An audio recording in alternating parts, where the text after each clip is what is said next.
Les marchés sont très souvent considérés comme des investissements productifs, en général construits par l'État. La plupart des communes en possèdent, qui font désormais partie du patrimoine communal, d'où l'action de la municipalité à leur égard. Le rôle des collectivités locales ne se borne pas qu'à fournir des infrastructures, mais également à organiser le fonctionnement et la gestion de ces marchés. Ce qui passe donc par l'attribution des espaces marchands. À ce sujet, que pouvons-nous dire sur ces coûts d'achat d'espaces de vente et qu'est-ce qu'en pensent les commerçants? Dans le marché, le prix d'achat et de location des magasins sont extrêmement chers. Si on peut revoir les prix à la baisse, ça va arranger tout le monde. Les prix de location et d'achat des magasins sont assez élevés pour le modèle citoyen qui a envie d'entreprendre. Il faut que l'État essaie de jeter un œil là-dessus pour permettre à plus de personnes de pouvoir louer et acheter des magasins. Franchement, nous les pauvres femmes, c'est trop élevé pour nous. Parce que de nos jours, aujourd'hui, les choses ne marchent pas. Et même quand tu fais une journée de retard, on ferme ton magasin. Nous exposons nos marchandises au dehors parce que nous n'avons pas assez d'espace dans nos magasins pour exposer nos marchandises. Et nous n'avons pas assez de moyens pour prendre un deuxième magasin. C'est pour cela que nous exposons nos marchandises au dehors. De manière générale, les marchés ont des systèmes d'organisation interne propres prenant en compte la sécurité, la salubrité et l'assainissement, l'entretien des voies de communication, la réglementation de la circulation. En d'autres termes, cela engendre des coûts supplémentaires pour les commerçants. En principe, toute activité commerciale dans une commune est soumise à une taxation. Mais en pratique dans les marchés, celle-ci est parfois rendue inefficace par la réticence des commerçants à s'acquitter des taxes. Au niveau des taxes, ils payent les impôts de façon individuelle. Je prends un exemple, s'ils payent 60 000 francs cette année, l'année prochaine, ils vont lui dire de payer 90 000 francs. À chaque année, les impôts ne font que grimper. Vu de la modeste activité que nous menons, nous payons autour de 60 000 francs. Mais il s'est trouvé que l'année dernière, nous étions déjà aux alentours de 40 000 francs. Et cette année, les taxes ont augmenté. Pour le taxe, moi comme ça, là, je paie 38 000 francs chaque fin du mois. C'est trop élevé pour moi. Parce que dans nos jours aujourd'hui, là, les choses ne marchent pas. Nous sommes dans le marché, on se débrouille, mais franchement, l'État n'a qu'à essayer de voir un peu pour nous. En Côte d'Ivoire, il est arrivé plusieurs fois où des commerçants ont vu leurs marchandises partir en fumée pour cause d'incendie, trouvant ses origines dans plusieurs facteurs, entre autres les installations électriques, souvent anarchiques, et défectueuses, surtout en raison de la vétusté des bâtiments de certains marchés, la destruction des bouches d'incendie, l'utilisation du feu sur le marché pour la restauration. Au niveau des marchés qui brûlent, il faut dire que nous sommes au XXIe siècle. Nous ne sommes plus au XXe siècle où on va faire les constructions de façon anarchique. Quand il dit anarchique, ce n'est pas moderne. Nous sommes en émergence, on émerge. Donc le marché aussi doit émerger. Je pense qu'il n'y a pas d'infrastructure et puis les installations sont mal faites et puis les feux sont causés aussi par les courts-circuits. Autant d'éléments qui montrent aussi que nos marchés doivent être adaptés pour répondre aux besoins des populations et des commerçants. C'est un marché moderne qui respecte les normes de salubrité, qui est construit en tenant compte de tous les paramètres qui pourront nous éviter les incendies. Un marché émergent doit comporter tout. Il doit avoir la route, l'espace, il doit avoir les infrastructures, les installations doivent être bien faites. Comment doit-on construire un marché émergent? Il faut répondre aux normes des constructions. C'est-à-dire qu'il faut respecter les normes. Quand on doit construire un marché, voilà ce qu'il faut. Donner ça aux spécialistes. Il ne faut pas regarder l'argent pour donner à n'importe qui. Alors là, beaucoup de choses à dire et franchement. des questions qu'on se pose, qu'on n'a pas toujours à poser parce qu'on n'a pas toujours le bon interlocuteur en face. Aujourd'hui, c'est chose faite. On rappelle que M. Lamine Ouattara est le président du Conseil fédéral des commerçants de Côte d'Ivoire. On va savoir beaucoup de choses aujourd'hui. Bonjour, M. Ouattara. Bonjour, madame. Soyez le bienvenu. Monsieur. Merci. Alors, commencez. Qu'est-ce que le Conseil fédéral des commerçants de Côte d'Ivoire? Quelles sont ses attributions? Le Conseil fédéral des commerçants de Côte d'Ivoire est une fédération de coopératives, d'associations, de commerçants. Et aujourd'hui, nous avons 9 ans d'existence parce que nous sommes nés en mai 2008. Et l'année prochaine, nous fêterons les 10 ans. Je profite de l'occasion pour vous dire que le Conseil fédéral des commerçants est affilié à la Fédération nationale des acteurs du commerce, avec le président Smaro Farikou à sa tête. D'ailleurs, on peut estimer que je porte un peu sa parole ce matin, parce qu'on en viendra certainement, mais nous avons estimé dans notre secteur qu'il fallait mutualiser nos efforts, mettre toutes les fédérations ensemble autour d'un moule unique afin que l'État puisse avoir un interlocuteur unique. Et aujourd'hui, c'est ce qui se passe. D'accord. Alors le thème, c'est quel mode de gestion des équipements de commerce? Nous, nos téléspectateurs aiment bien la précision. C'est quoi un équipement de commerce? Selon la terminologie en vigueur, un équipement de commerce, c'est une infrastructure autour de laquelle ou à l'intérieur de laquelle s'exerce l'activité commerciale. Nous allons avoir les marchés traditionnels qu'on a en Côte d'Ivoire, nous allons avoir les supermarchés, nous allons avoir les buvettes, nous allons avoir, disons aujourd'hui, tout ce qui est discount et autres, et même les abattoirs. Disons que l'équipement des commerces peut de ce point de vue-là se comprendre ainsi. On va commencer par les marchés et si on a le temps, on va dériver vers les autres équipements de commerce que vous avez cités, notamment donc, les abattoirs, les buvettes et supermarchés, etc. etc. Aujourd'hui, il sera question principalement des marchés. Comment sont gérés les marchés et par qui?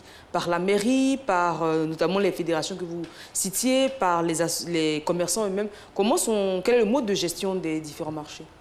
Il faut rappeler qu'en Côte d'Ivoire, parce que pour parler de la gestion d'un équipement de commerce, il faut se poser la question de savoir comment il est construit.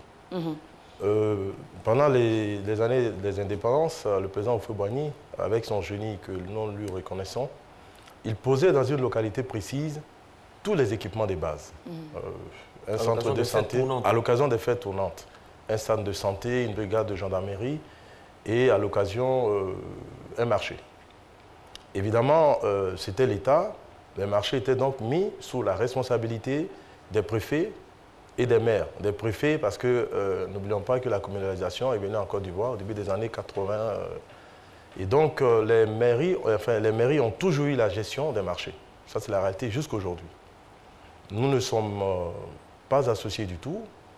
Pourquoi? Peut-être que dans le courant de l'émission, j'aurai le temps de donner des explications. Sinon, les équipements des commerces, en tout cas les marchés, puisque les supermarchés, c'est autre chose, c'est carrément le privé de bout en bout. Mais dans le cadre des marchés traditionnels, ce sont les mairies qui sont les principales gestionnaires, responsables et autres. Donc le postulat, en tout cas on parle des infrastructures du président Houphouët-Boigny, chaque région se donne des marchés, mais depuis 1990, c'est la valse des incendies, le marché de Gagnoa par exemple a brûlé 5 fois, celui de Mans également, tout récemment à Djamé, il y a toujours les mêmes causes, hein, court-circuit, mais à la vérité, il y a la vieillesse, la vétusté, tout ça. Face à ce constat vraiment triste, qu'est-ce que vous, en tant que Conseil fédéral, vous préconisez? Alors, la première des choses que nous avons préconisées, c'est qu'il faut d'abord noter que le dernier marché construit par l'État de Côte d'Ivoire est livré à la population, si ma mémoire est bonne, je peux me tromper sur la précision des dates, mais c'était autour des années 81-86, c'est le marché de Belleville, à Treichville. C'était le dernier marché que l'État de Côte d'Ivoire mettait à la disposition de la population. À partir des années 90, le phénomène de la grande précarité dans laquelle va se trouver les populations ivoiriennes avec les programmes d'ajustement structurel, on va demander à l'État de sortir d'un certain nombre d'équipements de base en termes d'investissement. Alors, les marchés vont se retrouver donc dépassés. Ça n'avait jamais été, on va dire, rénové, entretenu. Et donc, un marché qui avait été conçu à l'époque pour 100 200 personnes va se retrouver en train de recevoir le double, souvent même le triple. Évidemment, il va y avoir ce qu'on appelle une surcharge d'utilisation de l'équipement. Donc, tout ce qui était prévu pour drainer les eaux, par exemple, dans le marché, ça va être dépassé. Tout ce qui était prévu pour supporter, disons, la charge en termes d'électrification, d'électricité et tout ça, ça va être dépassé. Résultat, on va assister à souvent des problèmes d'incendie, selon ce que nous constatons. Et puis les marchés vont brûler. Alors quand un marché va être brûlé, vous savez que quand un marché brûle, il y a tout un environnement socio-économique qui part en fumée. Donc l'État perd de l'argent en termes de collecte des taxes municipales et des impôts divers.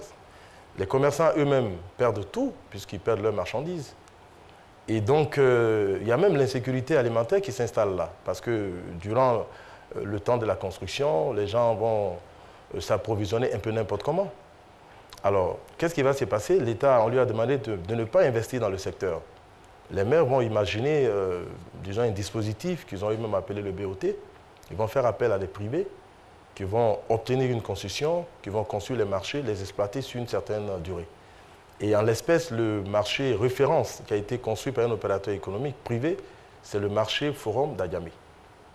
Et après, on va avoir le marché de Koumassi, celui de Marcory et le marché de Trècheville, en face de la mairie. Alors, disons que devant le vide, devant le besoin, l'État va faire appel aux opérateurs privés.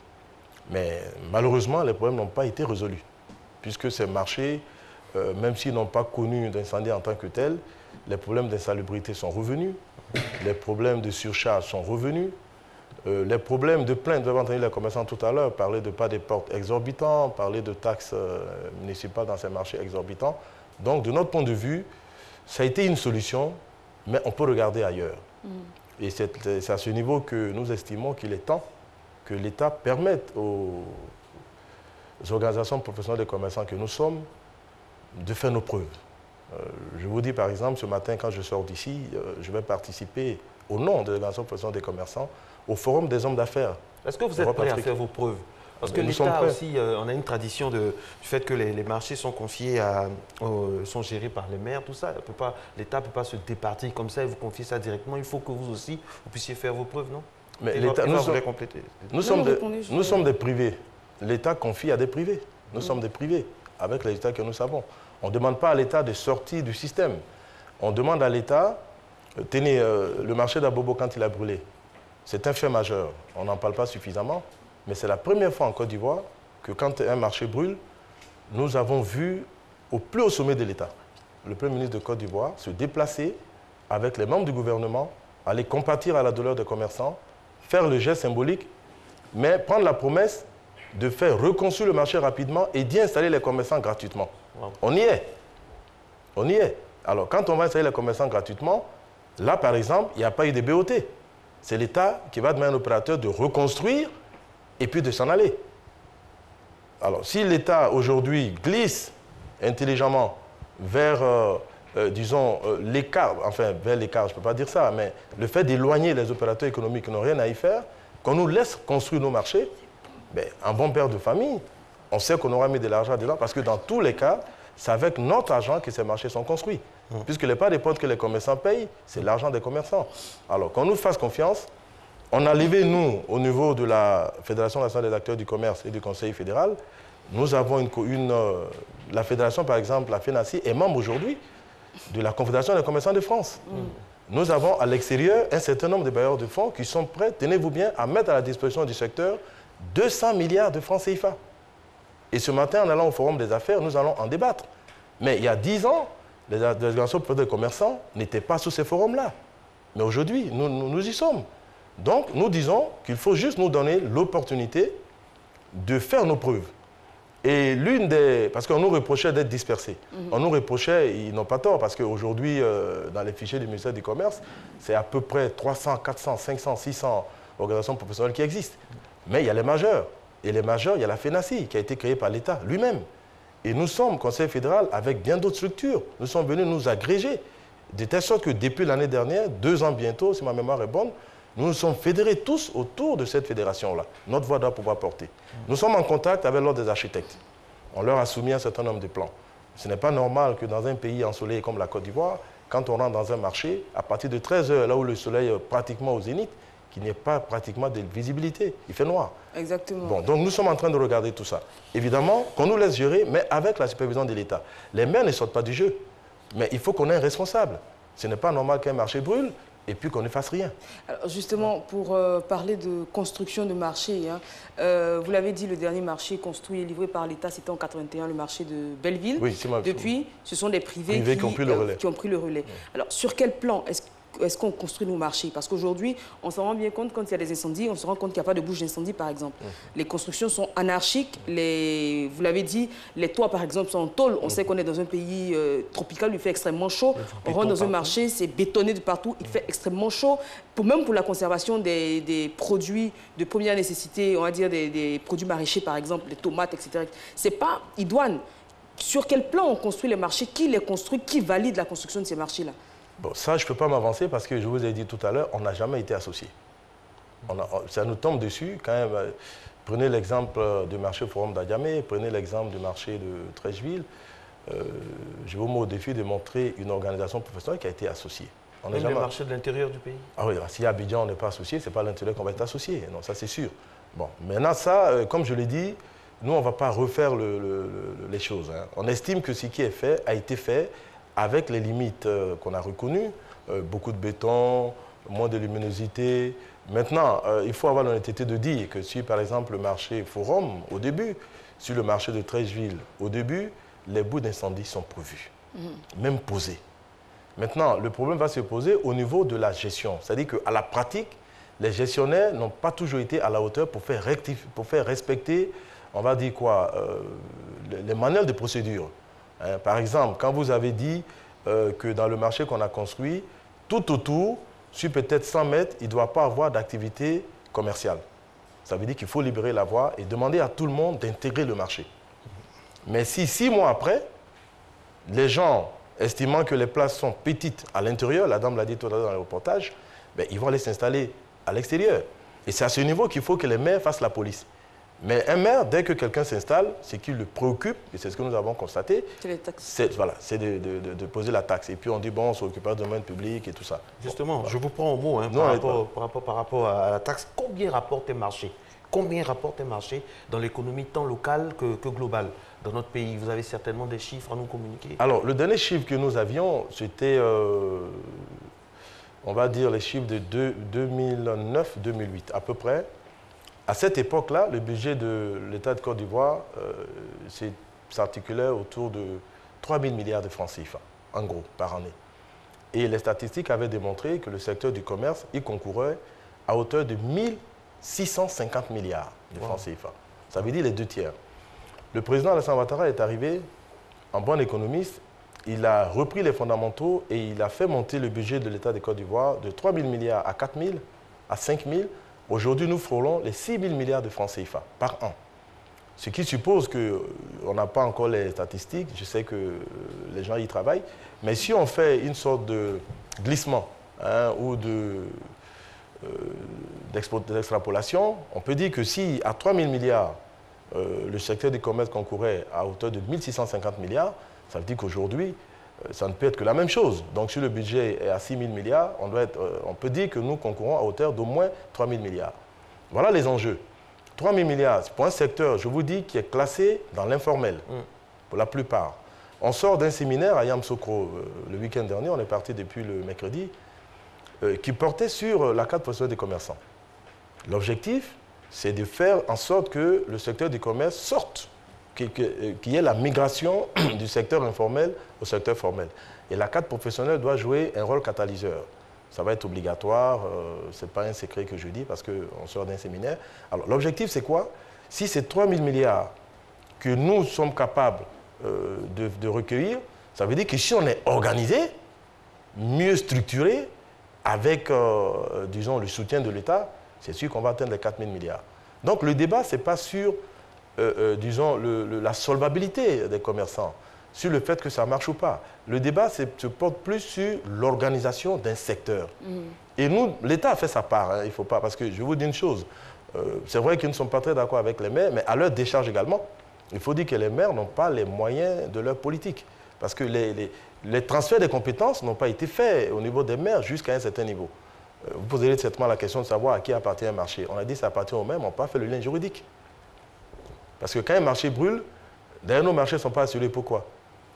Parce qu'un assureur, qu'est-ce qu'il demande? Il demande le titre de propriété du bien qu'il doit assurer. Mais vous ne pouvez pas le produire, parce qu'on dit que c'est pour la mairie. Mais quel est là qui prouve que c'est pour la mairie? On ne sait pas. Est-ce que c'est un arrêté? Où est-il? Est-ce que c'est un décret? Où est-il? Les maires ne l'ont pas. Voilà. Bon, donc c'est un peu ça. Ma question suivante, c'était donc, est-ce que nos marchés sont assurés? On se rend bien compte que non. Vous parlez d'organisation. Nous, on va parler de ce qui est visible, hein, organisation même sur le terrain. Pas de parking, ou alors quand il y en a, ils sont submergés par les commerçants. À Adjamé, par exemple, le Nongui à Bourgois, à plusieurs reprises, était débarrassé, on dira, des commerçants, des ordures. ça ne dure même pas 2 jours. Et la situation revient à la situation précédente, marché de Belleville.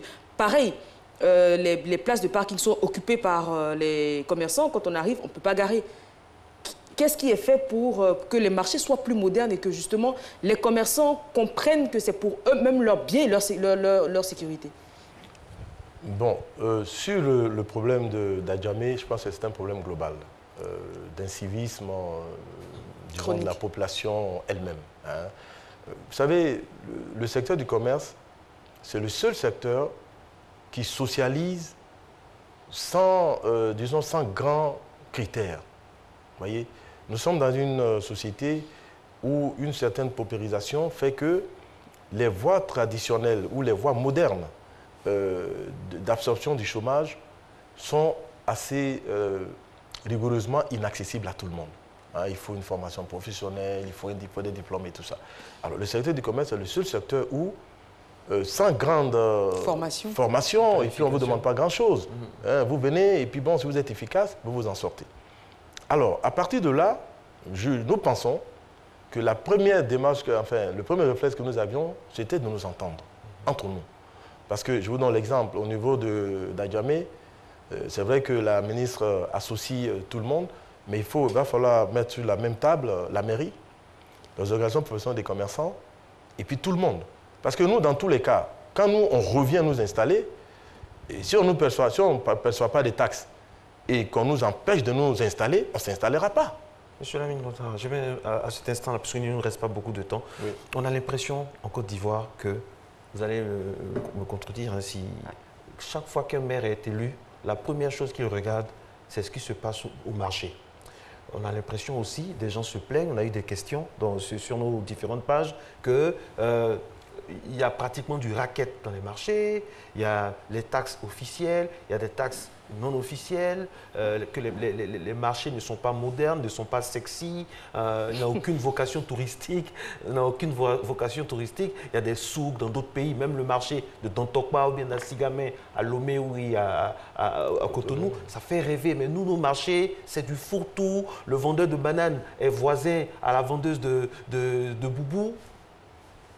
Bon, alors sur ce point, je pense qu'il ne faut pas jeter la pierre au maire, hein, c'est normal.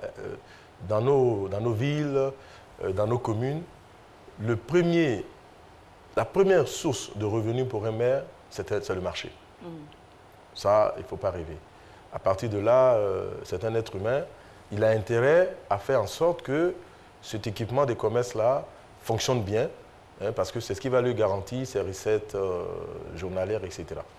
Bon, maintenant, pour ce qui est, disons, de l'environnement dans lequel s'exerce cette activité commerciale, je l'ai dit, je le répète, les anciens modèles ont fait leurs preuves, ont montré leurs limites. Ils sont dépassés maintenant. Bon, je n'irai pas jusqu'à dire ça parce que ça sert à quelque chose, mais il faut améliorer l'existant. Et nous pensons qu'à partir du moment qu'on a essayé l'État lui-même, avec les équipements des commerces, dès le début, ensuite, dans les années 90, on a essayé les privés hors acteurs du commerce. Il serait bon qu'on aille aujourd'hui, surtout que le Premier ministre est en train de franchir le pas, parce qu'il va faire construire le marché d'Abobo au nom de l'État, en payant peut-être un opérateur économique, mais les commerçants ne vont pas débourser des parts des portes. Alors, si on reste dans cette tendance-là, il faut aller jusqu'au bout.